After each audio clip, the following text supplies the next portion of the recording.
Welcome to episode 105 of Andor. We're back to a cold open. It's 105 of Andor. It's 105 of Star Wars and Scotch, and we're talking about Andor.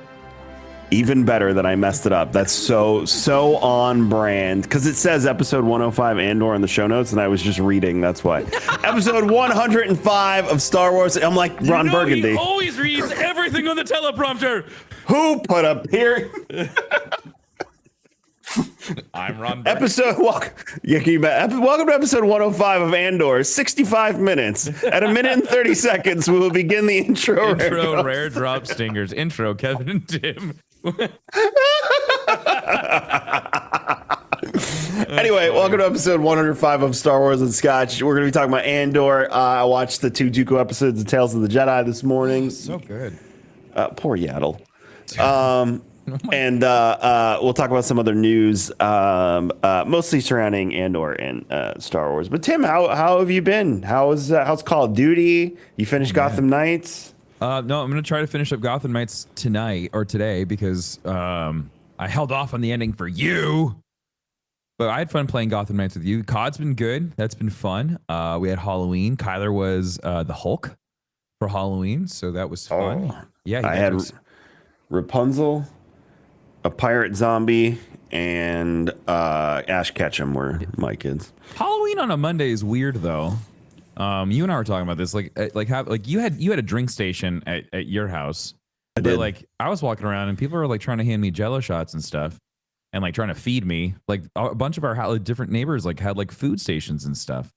And it's just like, man, like partying on a Monday night is just like, that ain't it. I wish Halloween was always on a Saturday or a Saturday or Friday night. If it was a Saturday or Friday, like I probably would have got a lot of my neighbors drunk. I would have had a bunch of Jello shots. That would have been fun. The whole point of this experiment was to identify which neighbors are fun and which neighbors suck, and I was able to do that. Oh, so how did you mark that? Like, how are you going to remember that? Because I would forget. I did an ocular pat down of the situation, and I assessed, and I made sure that I now understand who are the fun neighbors. And then when I walked around, I was able to identify some of their houses too. Also figured out where a bunch of people that go to the gym with us live, which was awkward. I was like, hey, Kevin. Kevin, you're buddy. the guy from this episode. Hey, buddy. You're the creepy stalker. Yeah. Just waiting for people outside. Trick or treat. Jeez. Hey, it's me, drink guy. Yeah, no, one guy I was talking to and he said hi, and I was like, you go to LA Fitness, right? And he was like, yeah, I've seen you around. I was like, yeah. Nice. All right, see you later. It's like, what else do you say? Nice form. I really like your biceps. Your arms look great. Great ass. I don't know. But yeah, so it's been it was a fun little Halloween. Good. Yeah. Fantastic. I didn't see many. I saw one Mando. That was it. I didn't see. Yeah, we got a lot of littles in our neighborhood. So yeah, no one was like Star Wars. Everything was like generic costume. Like, oh, you're a dinosaur, or oh, you're a Marvel superhero. You know, nothing like really crazy. Yeah, it was mostly for us. There were 2 entire families dressed up as the family Madrigal from Encanto. Oh, that's so excessive. And then there was a Jurassic Park family, which I think they win because their son was in one of those blow-up Triceratops suits and he could barely walk, and I had to like scoop candy out for him. Speaking of like crazy, did you see Grant's setup? Grant, my friend Grant? Yeah, from Under Oath. He did a whole Rick and Morty for a stroller. That was him? That what Danielle was watching? His oldest was Rick and his youngest was Morty, and he's pushing him around in Rick's spaceship. It was so good. Next year I need to go all out. Hopefully by then I'll have my Mando outfit. Holy crap, this has taken forever. Do you remember that? That was like a year and a half ago. Yeah, that was a year and a half ago. So the guy that I was introduced to, he worked with Lucasfilms for the first season of Mando.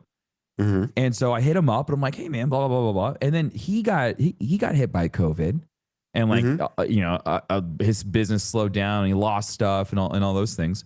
And then he said he's finally back up and running. So hopefully we'll have it before the next season of Mando. Fingers crossed. And then I'll be Mando for Halloween. I hope so, and for GCX, hopefully. Yeah, I have to. Yeah, I got to get my money's worth out of that costume. Yeah, But, no, I'd love for you to be Mando. Come meet, man. Yeah. Come meet Tim DeLorean. Tim DeLorean. Why is that bounty hunter hanging out at that temple? Yeah, so it was a good Halloween. I had fun, but yeah, I didn't see many Star Wars costumes. I saw a ton of Family Madrigal and saw like 7 Harry Potters. Oh wow! Is Star Wars Yeah. just not in right now for the kiddos? I guess I think it's probably more of an adult thing right now, Yeah. maybe kind of sort of. My son did come in this morning and sat down, and now he wants to watch all of Tales of the Jedi because he caught the end of. They're really good. Yeah, so he wants to watch those. So we're gonna sit down and watch that. But he's very into Batman right now because he keeps peeking over my shoulder with Arkham Knights. Yeah. So we're watching Batman the animated series too. Oh, that's awesome. Yeah, no, that's my favorite show of all time. Yeah. Yeah, so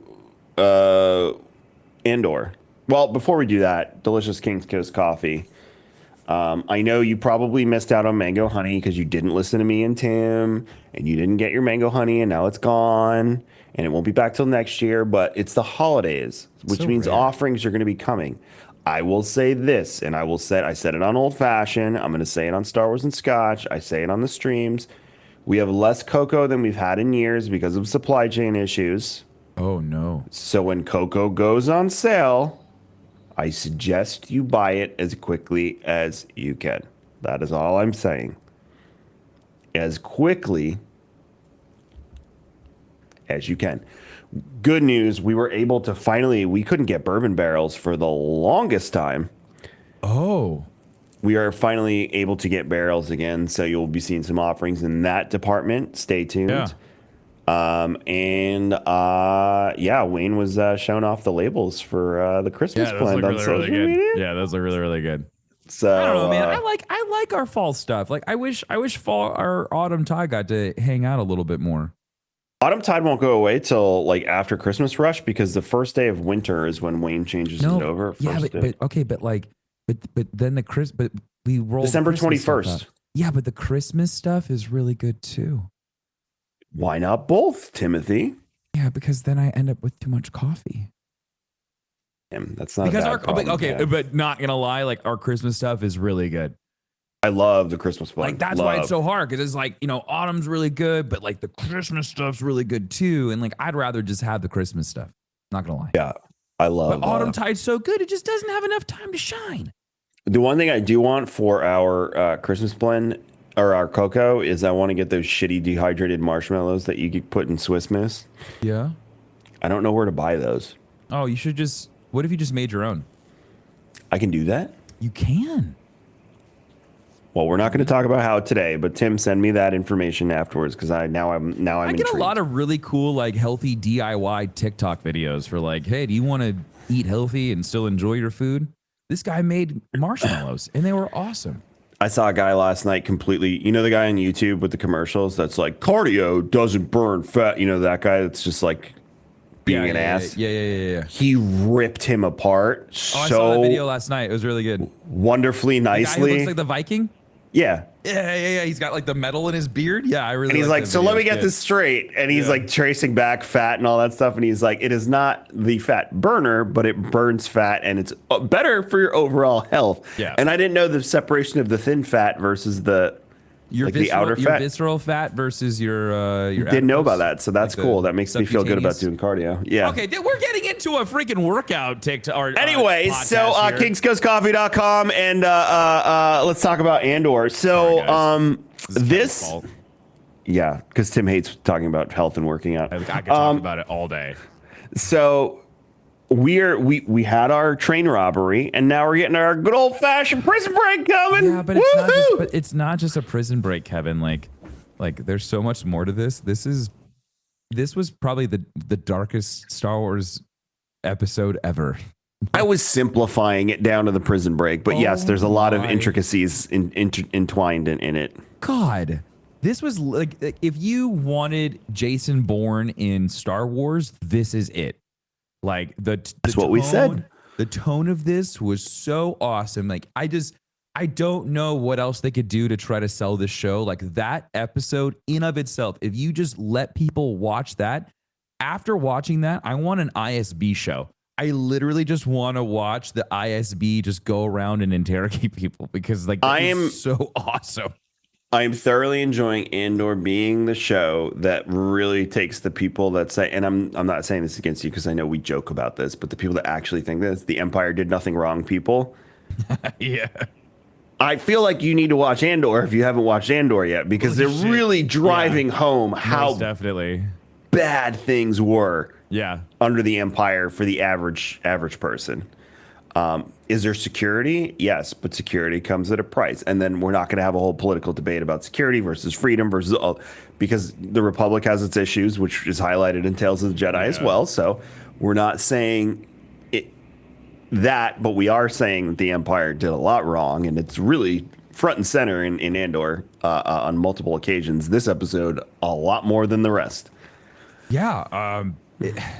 The one part that really caught me was when they found the rebel pilot, and then they were like, how can we figure out where this ship would go? And they're like, oh, easy enough. We'll kill the pilot, we'll track the ship, and we'll let him tow it into the port. Just like, wait, you're gonna like, that's CIA level stuff. Like those are things you read in like a Tom Clancy book. You know, it was so cool to just see that. You know, it's evil and it's dark, but at the same time, like getting to like you said, the intricacies of the Empire and all of its facets, and the ISB operating the way that it does, which it operates autonomously from the rest of the Empire. It has full reign to do whatever the hell it wants. As long as it puts up the numbers, they're happy. So like that's another crazy part for me. So you know, and then just like in real life, and again mirroring real life, you have people like Karn and Perrin who are like rah rah, you know, let's keep this Empire train going. This is great. I love living under this regime. We need order. We need protection. We need safety. Not realizing. You think it's not realizing, or is it a willful ignorance, depending on who you're talking to be honest? What's actually happening out there, and people are dying, and this is not going well. And, you know, you saw it in the Senate scene too with Mon Mothma. I thought that was very powerful. The people shutting off their lights, and I don't want to say protest, but I guess disagreement. And, you know, just literally leaving the Senate chamber in the middle of her speech. You saw people shutting them off on their little pod, and then they would walk out the door. Yeah, but you could hear people in the background saying, like, listen to her, arguing, believe her, and then you see the majority of them leaving, and that was definitely very powerful, because then it really starts to show how easily it was for the Emperor to just disassemble the Senate, for him to just completely dissolve the Senate, because everybody was so willing. They were so willing to just do whatever the Emperor was saying. I'm telling you, half the Senate was probably like, yeah, go ahead, take over. These people don't know what they're talking about. You'll do a better job. Well, you heard people screaming, long live the Empire. You know, it's like, why did they all of a sudden, and you hear Mon, like, that entire speech, he's like, stand with me and have this conversation with me and make me believe that when we really come in here, we're doing our job. You know, we're actually fighting for the people and not just, being these political pawns for the Emperor. And I thought that was a really powerful speech, because it just really sets the tone as to why she's wanting to commit these crimes against the Empire. And then the fucking bomb gets dropped. We find out that Bella's her sister or her cousin.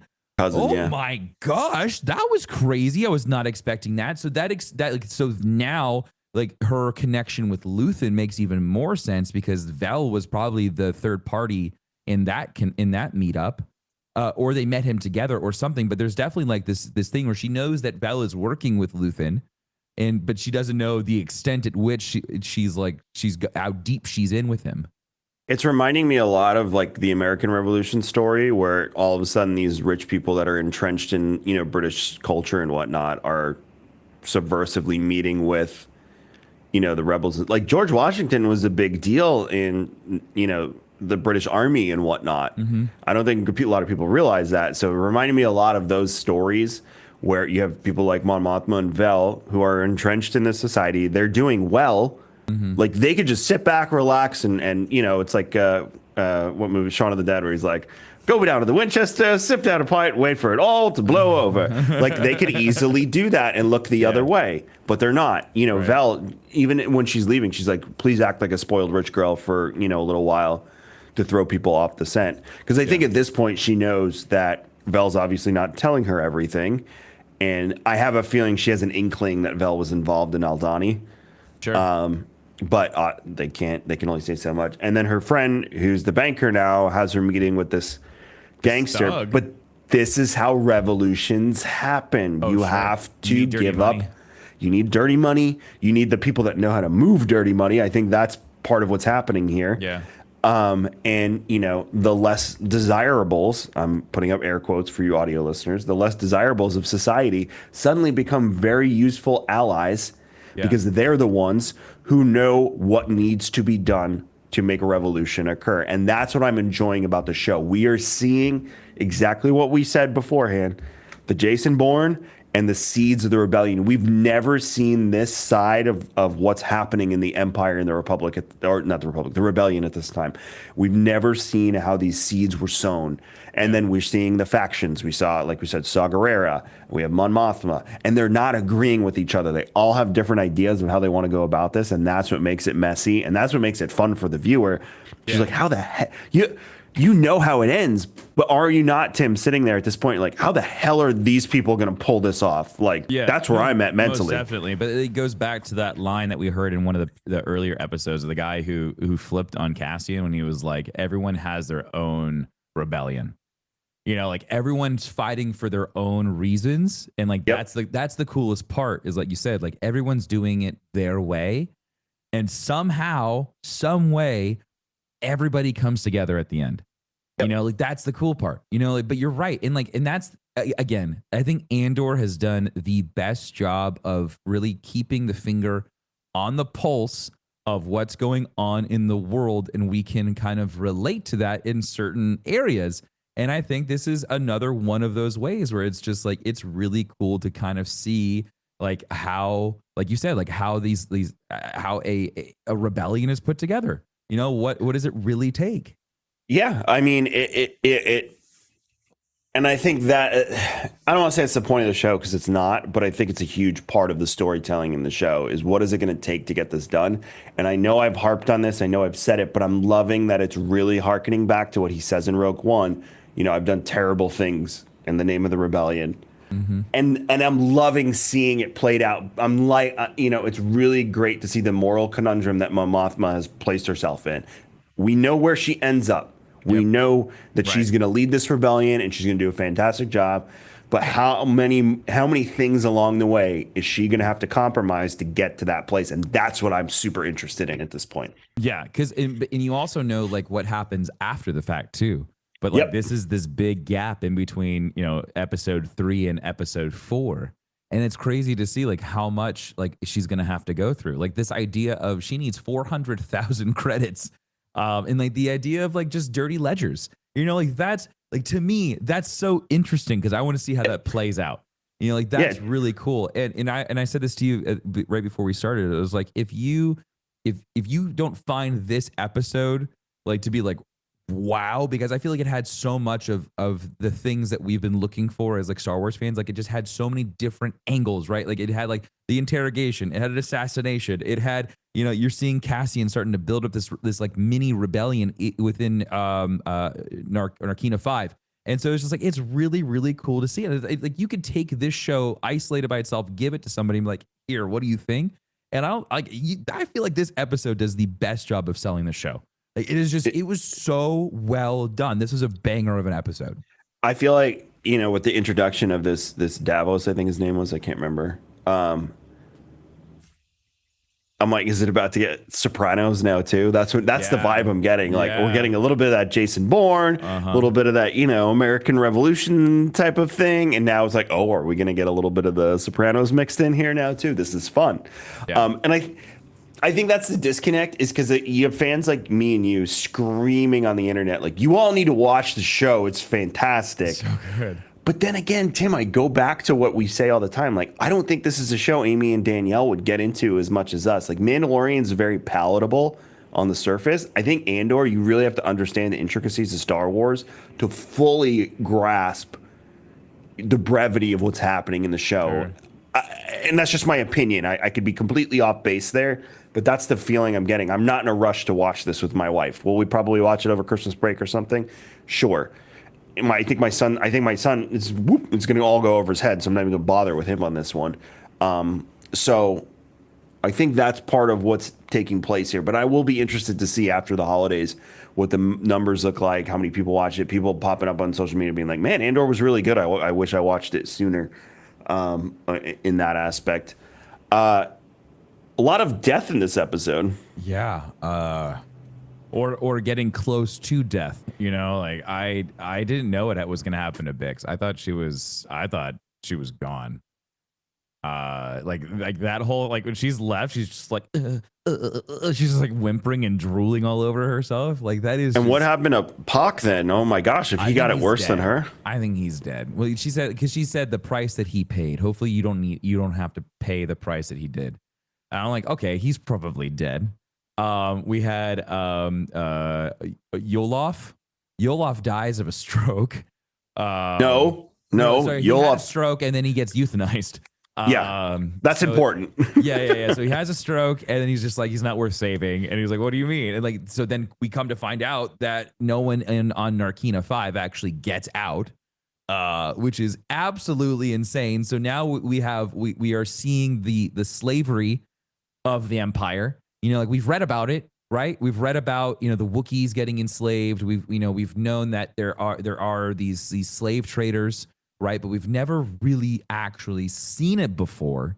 And so that's really, really interesting that the Empire is just openly just taking people, falsifying accusations and not giving them due process and then just putting them into worker camps for life.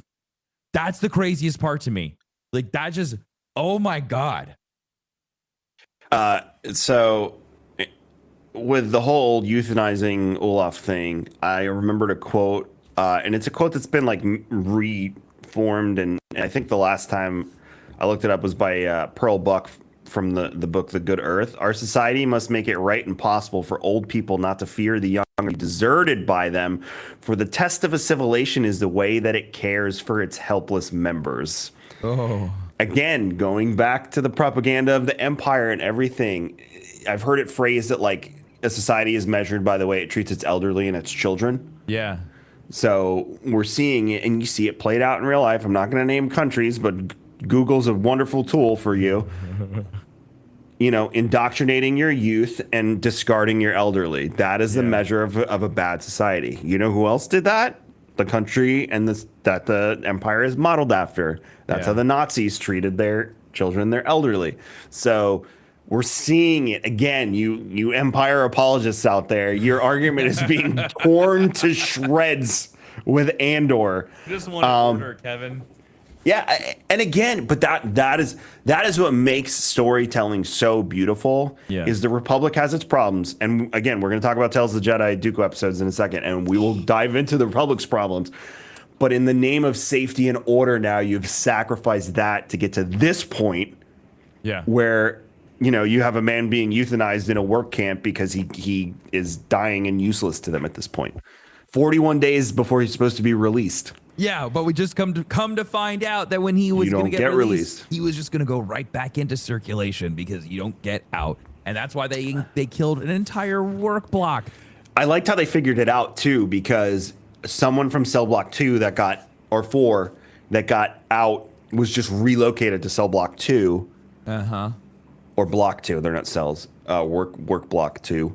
And I guess he started chirping, and then they all figured it out, and now they're using those hand signals. But like, what did they think? Okay, so what did the Empire think was going to happen when they recirculated an inmate when they're like, you'll get out at the end of your service? They don't care. Remember what Cassian says? They're not. Yeah, that's true. We're cheaper than droids and more easily replaceable. So yeah, why would they care if he started talking? Because they could just kill. These are prisoners. They're the dregs of society has forgotten. But they're not. They were just rounding people up and giving them false Oh.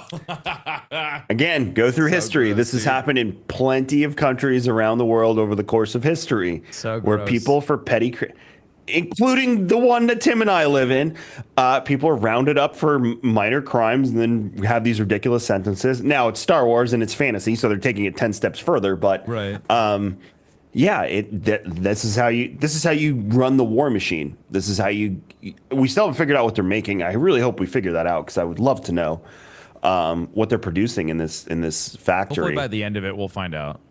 But you called it last week, and they really dove into it. Cassian is sizing everything up. Everybody. So he's like, he looks like he's filing away in this bathroom at something. I have no idea what that is. It's a pipe of some sort. Some pipe that he's filing away at. He's starting to like make friends and starting to talk and starting to figure things out. And by the end of it, Karn's ready to go. Right? Kino's ready to go. Kino's like, he's like, I'm not telling you, I'm just working out my sentence. And when he finds out that there really is no way getting out, boom, he's on board. And that's going to be the deciding factor. I think Kino and Cassian are gonna lead this group, which would make sense. I mean, having Andy Serkis as like a pivotal part of this makes a lot of sense. Hopefully we don't lose him. I would love to have him a part of Star Wars going forward, as this character leading into Rogue One. Like if he dies like leading up to that, or like he's just a part of the rebellion now, or like that would be sick. Like I really like this character. I would love to see that, but I feel like we're gonna lose him at the end of this. During the prison break, he's probably gonna get shot or electrocuted, or it's some heroic saving moment for Cassian. So you don't secretly think he's what's his name from the sequel trilogy? Snoke? You don't think he's secretly Snoke like all these dumb articles say? Come on, people. This is real? I made that joke last week. No, people are writing articles saying like, no. is Andy Serkis's second Star Wars character secretly Snoke? Oh, what a bunch of dumbasses. He's covered up in prosthetics and CGI dots. Like that, it's what? Also, if anyone could play two characters, it's Andy Serkis. It's totally fine. Totally Gollum, dude. Like what the hell? I'm surprised they aren't writing articles about that. Is Gollum also Snoke? Fucking stupid. So, I mean, it's getting the prison break. I'm probably sure is next episode. Because we have 3 more episodes, and I have a feeling there's going to be some crazy cliffhanger that has nothing to do with the prison at the end of the show. No. So I have a feeling they're going to get out next episode. Something's going to happen with ISB where it'll leave us on this like, holy shit. Something with Lupin, the ISB officer. Uncle Harlow. I don't know, man. Like okay. First off, the mom is just a by definition narcissist. Oh my god, she is a bitch and a half. I hate her. The mother's terrible. Like she was just ripping into her son, and then I got a promotion. Oh, you're wonderful. I love you. Oh my god, I just wanted to reach through the screen and choke her. But yeah, I don't know. I have no idea who Uncle Harlow is. I also think him going back to the ISB headquarters and stalking. What is her name? I keep on forgetting. Mira. When he was stalking Miro. When he stalked Miro and he got close to her, he stole something from her. He's pretending to be creepy and to stalk her. He got an access key or something from her when he got really close and pulled her in. He was picking one of her pockets for sure. There's no way he snapped like that. He did that all on purpose. He got the promotion because I bet you he needs the authorization to not flag ISB to do something. Because at the end of it, he needs closure. Like this character needs closure. He is fully set. He is like Maul and Obi-Wan, right? Like he is full hellbent on finding Cassian because he wants to clear his name. He does not feel that his name is cleared. He wants to prove his point, and he wants to show that he's a good inspector. And so he's still fighting to try to figure out where Cassian is. And I think the episode 12 is going to end up with those two meeting back up, like a gunpoint or something. I almost feel like Karn too is going to end up being hired by ISB, and Miro is going to hate it, because Partagaz and Yularen will recognize people who go above and beyond, but there's this weird fine line between I'm gonna go above and beyond and get in big trouble because I went above and beyond, or I'm gonna go above and beyond and prove my point, and the higher ups are gonna acknowledge it and say that was good. Proceed. That's the Thrawn mentality. Right. So I think he's either gonna end up dead at the end of the season because he crossed the line, or like you said, face to face or something like that. And you know, they could just be setting us up to show you, like, make an example of this person, you know, who's so loyal to the Empire and then ends up getting executed or something by it for treason, you know, against ISB or something along those lines. Those are the only two ways I see his story either continuing or ending at the end of the season. But yeah, I'm curious. I feel like Uncle Harlow is someone we know. And I'm trying, just the way it keeps being mentioned. Yeah. And the fact that it hasn't been revealed, it just feels like a nugget of something there that I can't put my finger on. So I don't know. Maybe it's someone we know under a different name. I was like, what if Uncle Harlow's like Emperor Palpatine? Oh my God. Yes, God, how are you? It's been ages. I don't think anything in that matches up. It's really just a joke, but like that's where my brain is like darting everywhere saying, who could it be? Nephew, it's good to see you. Yeah, so I have a feeling the prison break is next episode, and then we got something juicy waiting for us in 11 and 12. Agreed. I think the heat's going to get put on Mon Mothma, even worse.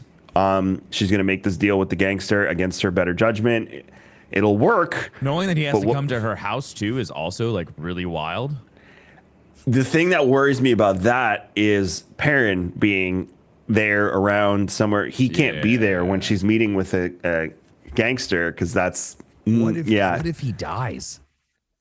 I mean, would you really be that upset? I mean, I wouldn't be sad about it, but he's kind of a douche. Like, he doesn't really show up anywhere else. No, he doesn't have a job, Tim. That's what I'm saying. Like, he doesn't show up in Aftermath. So what if he just, dies? He's just a good-looking trophy husband. I don't know if he's something.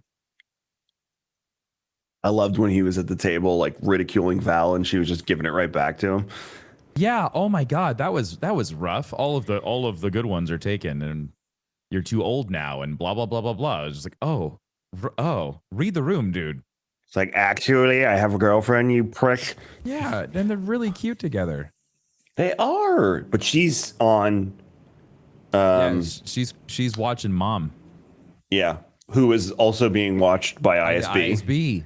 As bait. Yeah, they're using her as a freaking pawn right now. They're just a little piece on the chessboard. So she will probably also die by the end of the season. I really, really like the ISB. I like them as a bad guy. I don't like them. I mean, they're cool. They are neat. Tim, huge fan of the CIA. I love the covert work. I love your work. Love your work. All the wars you started, the murder you've committed, just beautiful. Waterboarding, my favorite. Just yeah, breathtaking. They're a really cool bad guy to have. They just fit really, really well.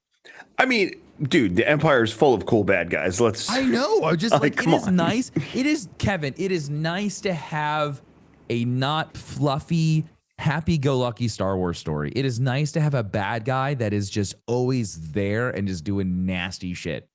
It feels good. I think the ISB's cool. And the problem is I like Wolf Yularen too. I think he's one of the best Star Wars characters. Because he was so awesome in Clone Wars. Like, that's the whole thing. Yeah.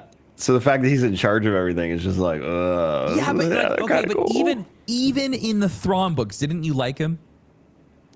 Yeah, because he's nice to Thrawn, and I love Thrawn. Yeah, but he doesn't. I feel like Wolf doesn't do he kind of just turns his eye to all the dark stuff that they have to do. I think Wolf is a respected man. I do think he turns a blind eye to certain things, but I also think if you cross him, oh sure, he'll drop a nuke on you. Yeah, but if he likes you, he likes you. That's the type of guy he is. So it's interesting. Paul said people are speculating that Uncle Harlow's Luthen. I have thought that as well, and it seems like the most obvious. Yeah. So it's definitely if you're laying out all the solutions, why would he be proud that if he got a promotion? Like, that's because he's playing a part. part? There's the relic shopkeeper guy that caters to the wealthy. But everything that Luthen does, he always wants to get a return. So what is the return on the nephew? Well, no, I mean, it's just the mother being like, your Uncle Harlow, da da da da. I don't think it's Luthen. That doesn't make sense. It could be. It's a possibility. It doesn't do anything for me. That's my point. Yeah. Like, there's no real, like, oh, okay, it's Luthen. Now what? I'm just ready for it. Yeah, I think I think your original idea of it being like a bomb that's going to get dropped on us of like someone we know, and Uncle Harlow is just a front, but it's definitely going to be like a character we've seen before. I don't think they're going to drop another new character. It's Obi-Wan. Holy shit. Hello there. Hello there. Well, I mean, we'll see what happens. Cyril, my nephew. It's good to see you. I see the resemblance. Just fucking Chewy. What? This makes no sense. How does this work? Isn't he with Han right now? Oh my god, it's it's Lando. Cyril. Hey there, Cyril, buddy. Uncle Hollow's here. Me, your Aunt Droid.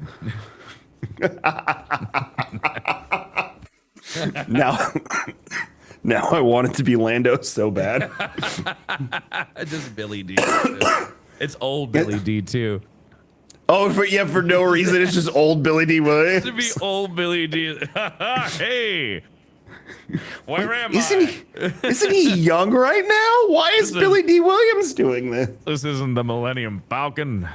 My last deal with Disney said I had to play Lando till I died. Holy crap. Young, old, doesn't matter. I still get my freak on. So funny. Because he's got he uses a walking cane now. You get to the part... Did you get to the part in the book where he has his cape closet in his flashback with his daughter? Yeah, it was really... I was like, of course he has a cape closet. I mean, it's cape for every occasion. Really funny. That's just a funny thought. That's going to live there rent-free for the rest of the day. Oh, man, I just really hope it's Lando. That would just make my day. Old Billy D, that's all we get until he passes is just him as Lando. With literally no context whatsoever and no advancement in that story. It's just that's his Uncle Harlow. Oh, yep. Beautiful. Very let's talk about Tales of the Jedi. Oh my God, so good so far. I've watched 4 episodes. So I watched the 2 and 4. I skipped the Mace Windu episode so we could talk about Dooku. Man, it Wait, you didn't watch 3? Was I supposed to watch 3 before 4? I mean, 3, the one with Mace. Okay, so all right, so I'll fill you in real quick. The only thing that happens in 3 is when he's starting to question himself. He's starting to you said 2 and 4. That's why I skipped. I was watching through them. Sorry. But just real quick. So it's literally just the connection between Mace and Dooku is just kind of setting that up. So you're okay. You're fine. I would go watch that, but 2 and 4. I'm going to. Anyways, continue. No, it's just the first episode was interesting. It also, that planet looked like didn't have time to look it up. The planet from Mandalorian that we meet Ahsoka on. Yeah, I thought the same thing as well.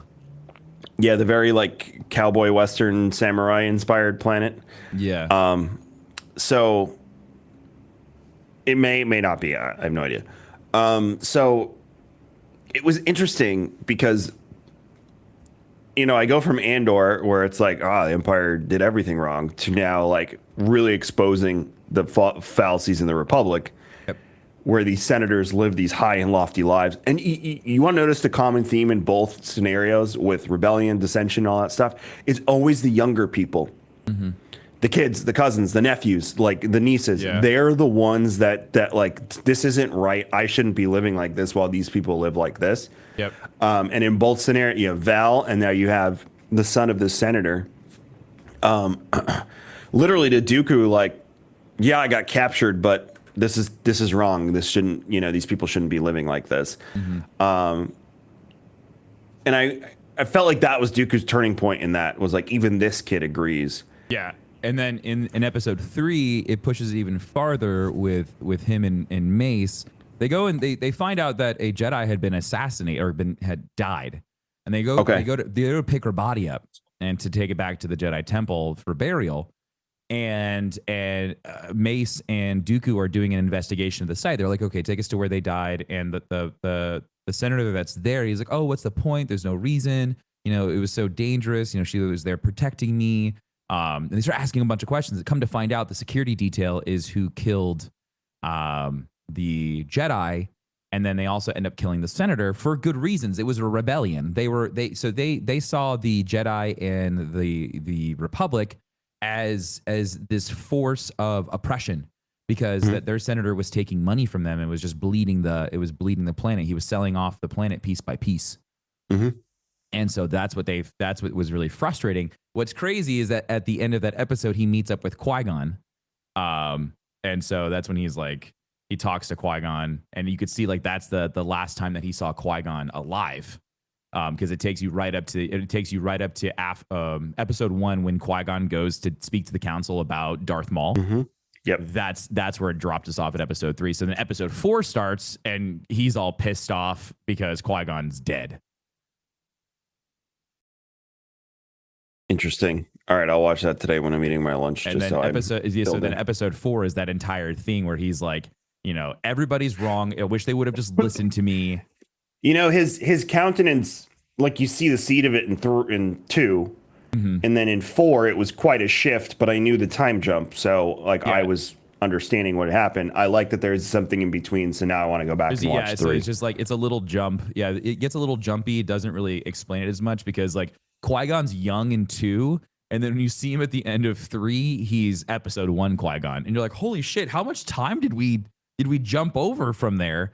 And then when you get to 4, it's like right after the end of episode 1, and Duke. And so that's the cool part though, is like this kind of fills the gap of what Dooku's doing. Like you see him, he's the one who erased. So now we know that it was Dooku who erased Kamino from the Jedi archives. Yep, we saw it happen.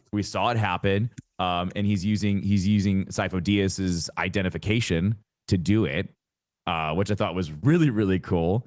And then this whole thing with like him, I feel bad for Yaddle because like Yaddle was the one that talked to him.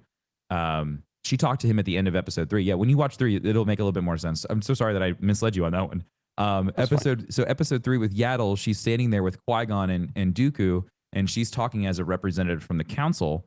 And then at the end, in the beginning of 4, she's like, I gave up my seat because they didn't listen to you, because they didn't believe you. And she's trying to side with him. She's like, hey, like, I understand your pain, all this stuff. And at that point, he's like, it's too late. You know, it was kind of like he had already turned at that point, and he was like, I need this closure. And the closure was death. Yeah. And for him, and again, I'm speaking a little out of context without seeing 3, but the death of Qui-Gon, he was already talking to the Emperor before that.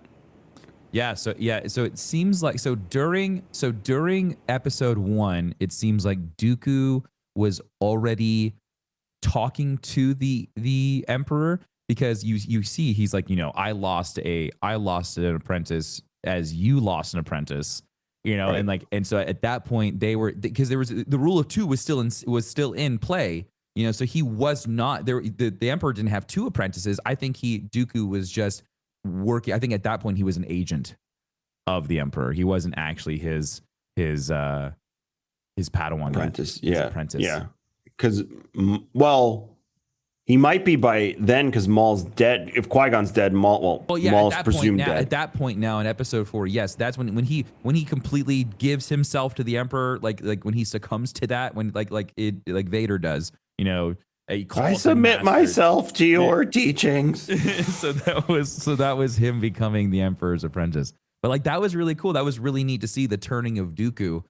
Because now we know that, you know, Dooku was always kind of chaotic neutral. For, you know, he was always a little more dark side leaning. You know, force choking people. You know, threatening them with lightsabers, puts a lightsaber down on the table. He's like, you're going to tell me what happened here. It's like, holy shit, dude, that's aggressive. Didn't even like try to mind trick him. Just showed up and just showed force. That reminded me a lot of Anakin. well, again, the master manipulator in the one scene where he's like over Dooku's shoulder while he's talking to Yaddle, and Yaddle's like, "I'm on your side."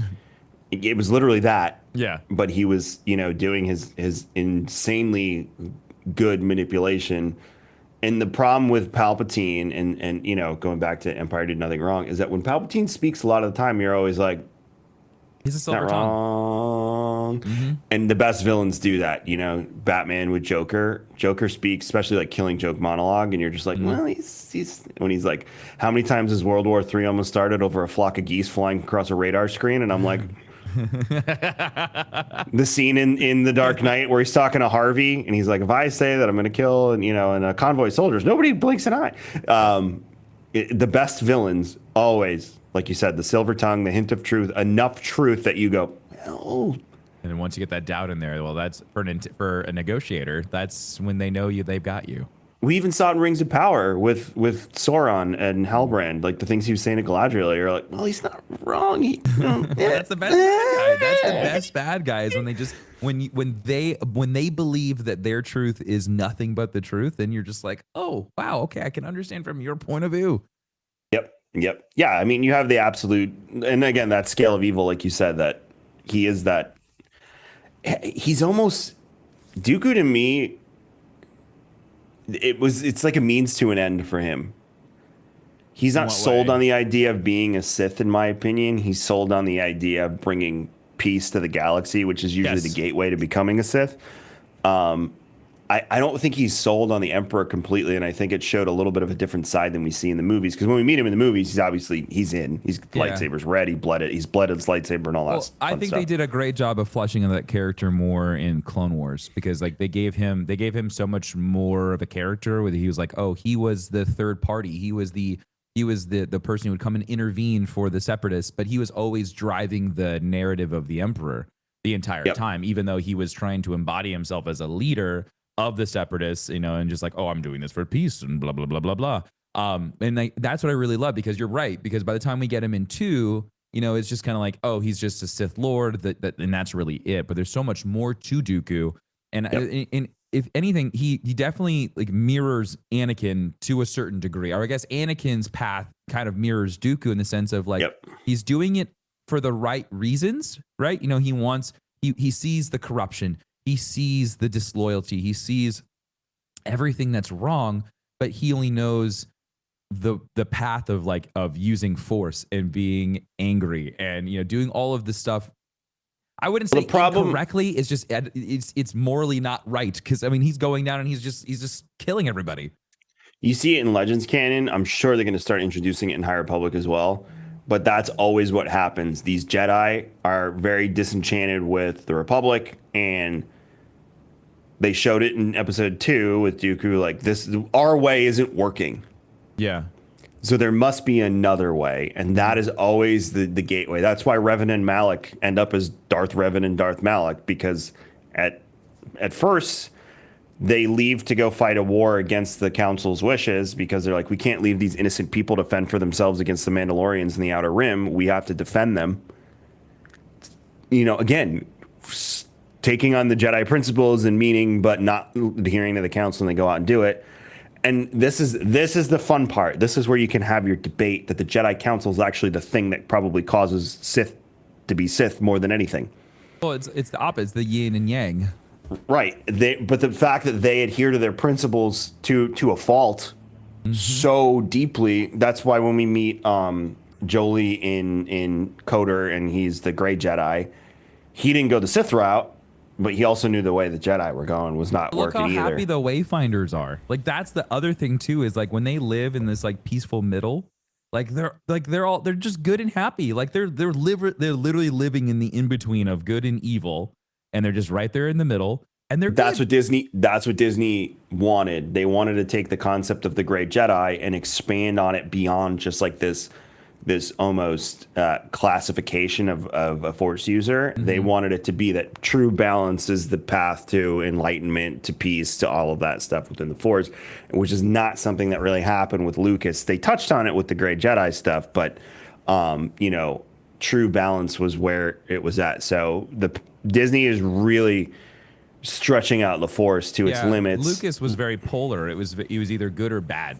There was nothing in between. He's either you are a Jedi or you are a Sith, and there was nothing in between it. It was 1 or 0. And like now we're coming to find out that even in like some of the expanding universe stuff, there are Sith lords that just lived a happy-go-lucky life. They just saw that like the dark side was for them more appealing than the light side of the Force, but they were still like, they were scholars, and they didn't go wanting to conquer the universe. They just saw that path was better for them, and they were good. They lived a very happy life, and they didn't go conquer the galaxy.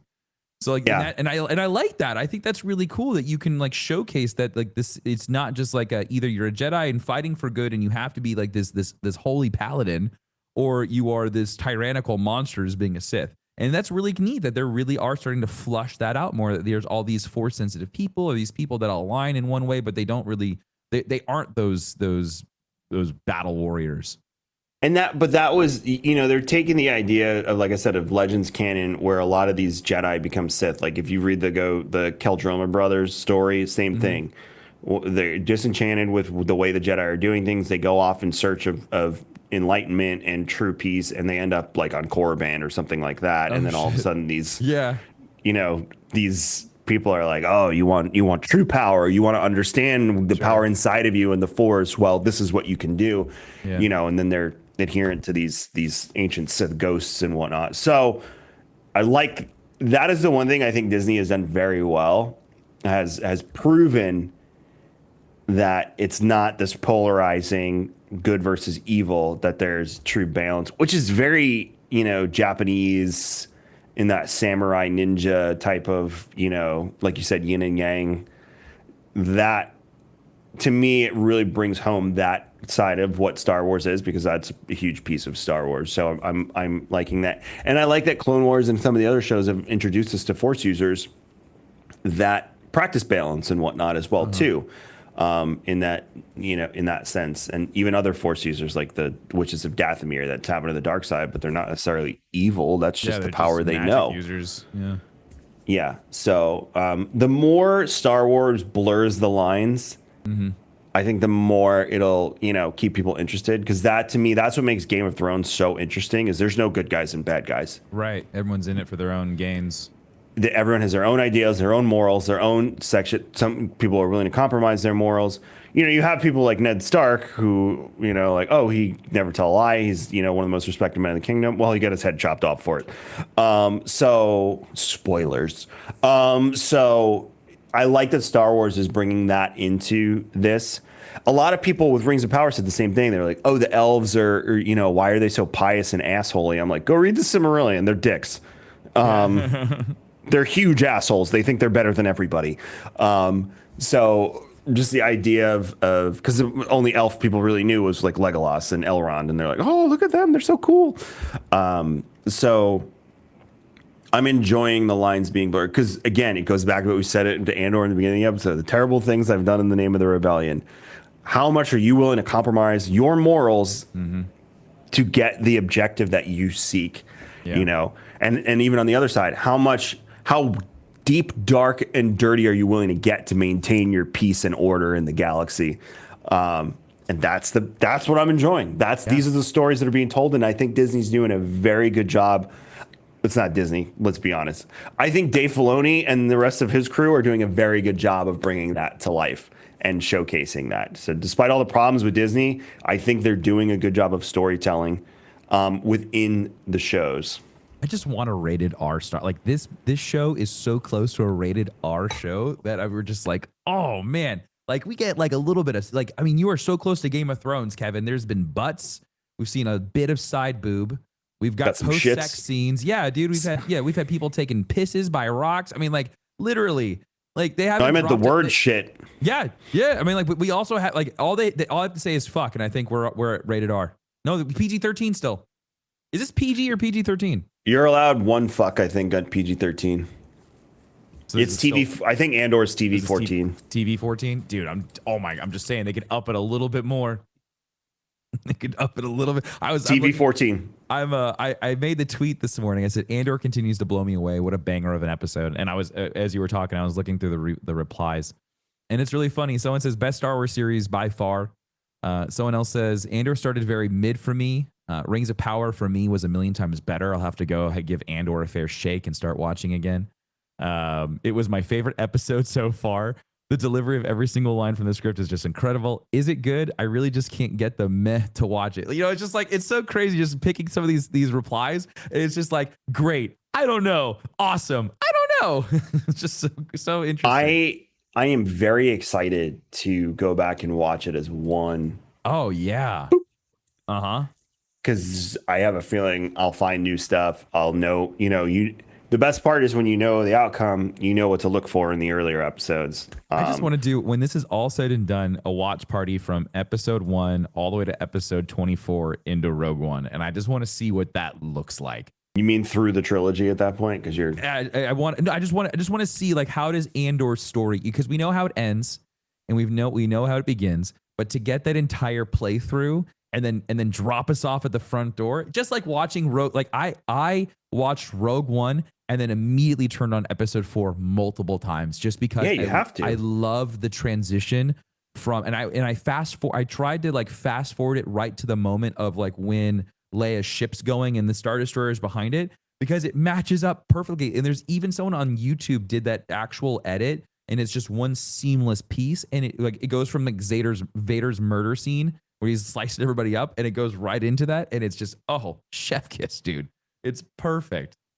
They did an amazing job. So yeah, I'm really excited. Like, in every episode has gotten better and better for me. And I will be honest with you, Kevin, when we got into like episode 3, I was worried. I was like, man, this is going to be rough. There's going to be so many filler episodes. And honestly, I am really, really glad that I'm wrong, because the longer we've gone, the longer these episodes have gotten. We've gone from 30-minute episodes to almost an hour-long episode every time now. The pacing is perfect right now. It feels. Oh no, yeah. I feel satisfied. I feel like I'm hooked at the beginning. I'm satisfied at the end. I'm good for that week. Like, there's nothing. It's not like Mando where you get like this stupid filler episode and you're just like, what was that? I waited an entire week for that. And every episode we have gone through, and I'm just like, that was good. I really enjoyed that.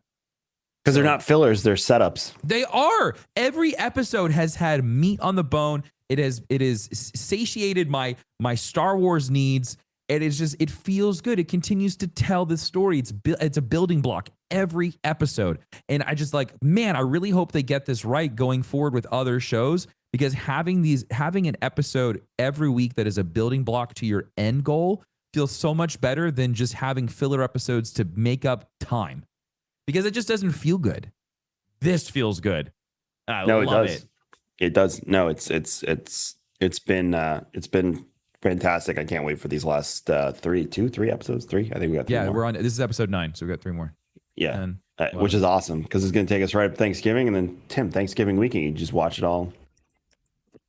Sick.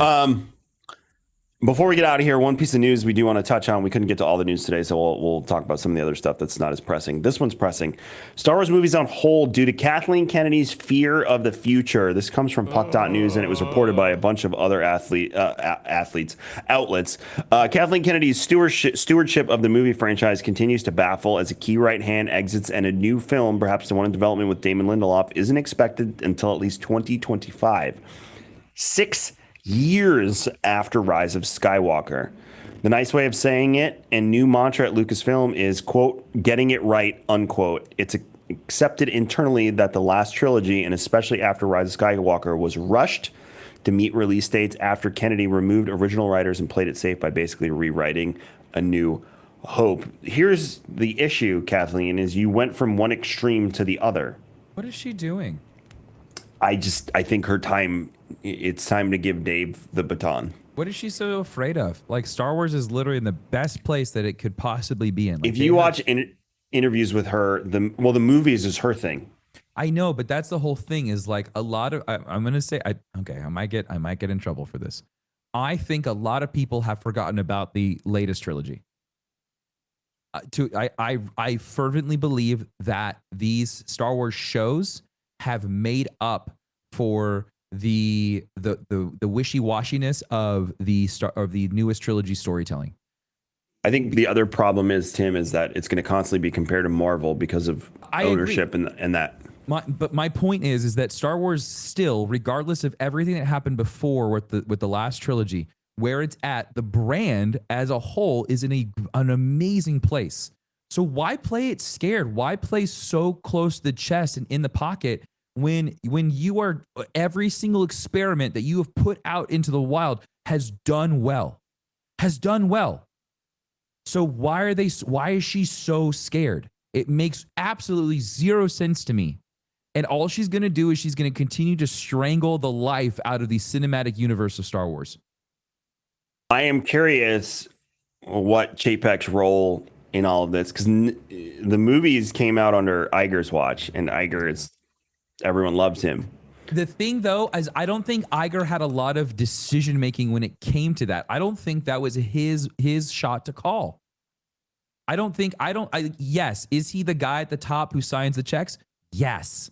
But is he a Star Wars movie guy? No.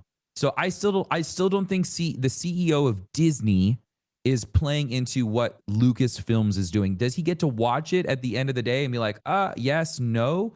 But like at the end of the day, is he going to sit there with a notebook and try to trace all of this, lore and make sure it's coherent and all that stuff? Was it appealing? Did he like it? Probably.